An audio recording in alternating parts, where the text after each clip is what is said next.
প্রিয় বন্ধুরা, আপনারা দেখছেন পোয়েম অ্যান্ড পলিটিক্স। এবার নতুন এক বিস্ফোরক তথ্য দিয়েছে ভারতের পররাষ্ট্রমন্ত্রী এস জয়শঙ্কর। তিনি বলেছেন 2024-এর 5ই আগস্ট শেখ হাসিনার পতনের বিষয়ে ভারত আগেই অবগত ছিল,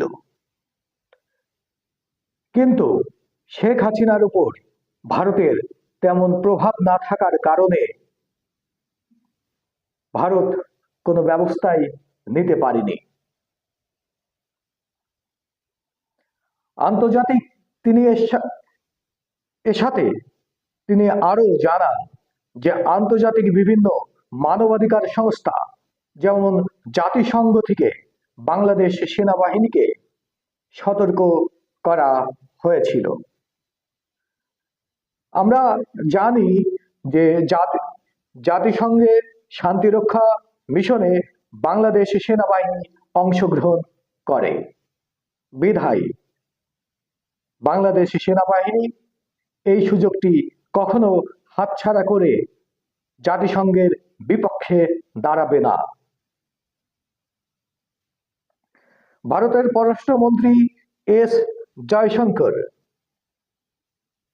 ভারতের পত্রিকা দ্য হিন্দুকে এসব তথ্য জানিয়েছেন। আরেকটি বিষয় এর সাথে আমি বলে রাখি, আমাদের অবগত থাকা উচিত যে আমরা জানি যে ঢাকা দিল্লিকে চিঠি দিয়েছে। থাইল্যান্ডে অনুষ্ঠিত হতে যাচ্ছে বিমস্টেক সম্মেলন এবং এই সম্মেলনের ফাঁকে মোহাম্মদ ইউনূস মোদির সাথে সাক্ষাতের দ্বিপাক্ষিক আলোচনার জন্য একটি প্রস্তাব রেখেছেন। জয়শঙ্করের কাছে এই বিষয়ে জানতে চাওয়া হয়েছিল। জয়শঙ্কর বলেছেন, বিষয়টি এখন বিবেচনাধীন।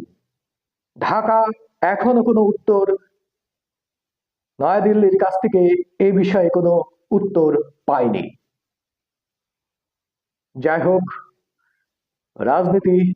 রাজনীতির গতিতে এগিয়ে চলছে। আমরা বাংলাদেশের মানুষ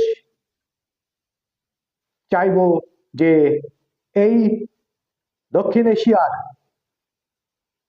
মানুষ যেন শান্তি, সুখ এবং সমৃদ্ধে বসবাস করতে পারে এবং সকল আঞ্চলিক নেতা মিলে এক বৈঠকে এক জায়গায় হয়ে উত্তপ্ত পরিস্থিতির সৃষ্টি না হোক।